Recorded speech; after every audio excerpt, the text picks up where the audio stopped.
The wool trade was key to economic prosperity in the Middle Ages. Cloth production had also been small-scale, based in the home.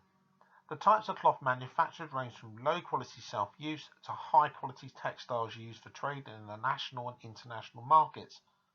From the 14th century, the industry grew and matched the population growth seen in Tudor and Stuart eras. The increased population meant more workers, and the putting-out system grew in the first half of the 17th century. The putting-out system is also known as the domestic system, and just means the subcontracting of the work to a household. This meant anyone in the family could do the work, combining with other domestic responsibilities. Merchants usually provided the raw materials and collected the finished product to sell, the household receiving a fixed fee while the merchant retains the profit. The value of exports of cloth rose from £600,000 to £1.5 million in the late 1660s. The historian D.C. Coleman estimates a 15-fold increase between 1485 and 1714, meaning cloth production exceeded the growth of population and its value rose much faster than other commodities. Cloth accounted for 92% of exports out of London in 1640, and even when rival products entered the market, it still accounted for 74% in 1660 and 72% in 1700. The intention of this lecture is for you to explore the impacts of changing trade patterns and how it affected economic development. Knowledge-wise, to explain how the cloth trade changed. Skills-wise, to assess the importance of migrant workers on changing patterns of trade. And behaviourally, to evaluate the growth of cottage industries. The domestic labour force suited the cloth industry well, with the process of working the cloth divided between family members. The results varied according to the region of production and quality of the raw materials. Lancaster produced coarse cloth, whereas the West Country produced hard-wearing broadcloth sent to the continent. East Anglia, the South Midlands and Yorkshire also produced for the cloth industry.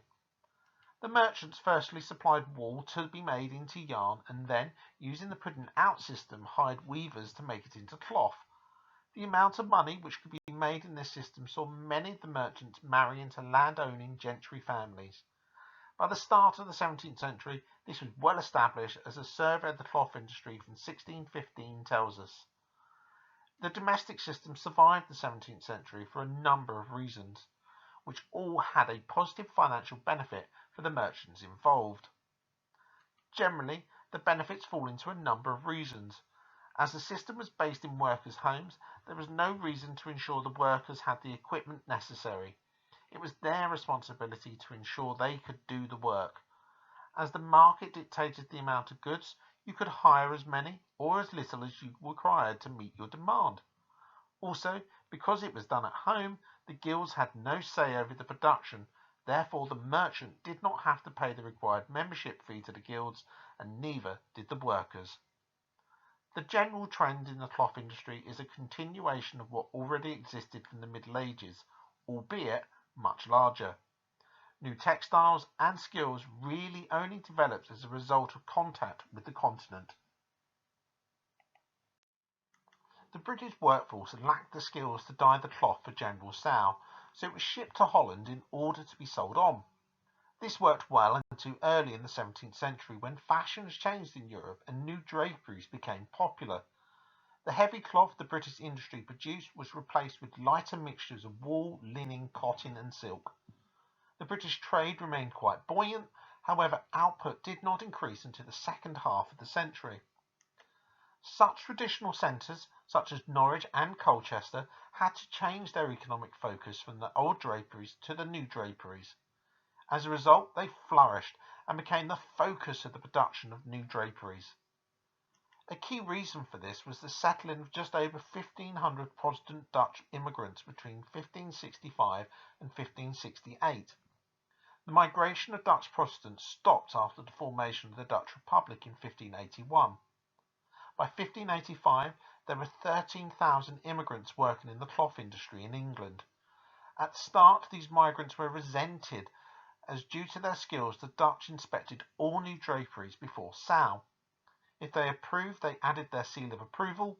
However, as time moved on, the native population learnt the skills of the Dutch migrants.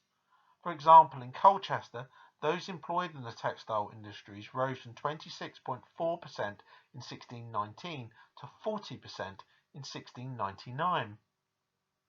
A major Dutch achievement was the introduction of new worsted draperies, named after the village of Worstead in Norfolk.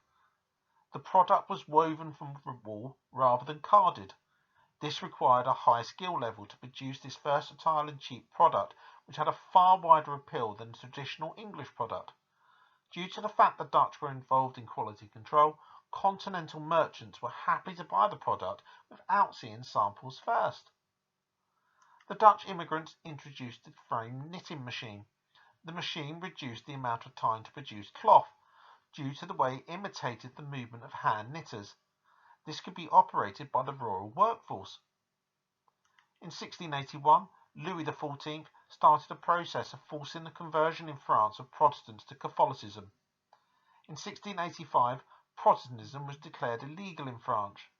French Huguenots, French Calvinist Protestants, were generally highly skilled craftsmen, including goldsmiths, watchmakers, gardeners, and artisans.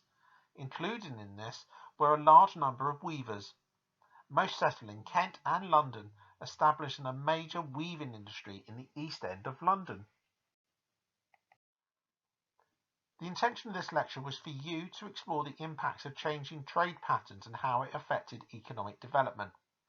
Knowledge-wise, you should be able to explain how the cloth trade changed.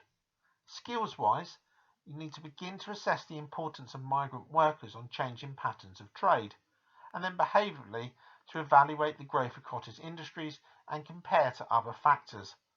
Now complete the associated material.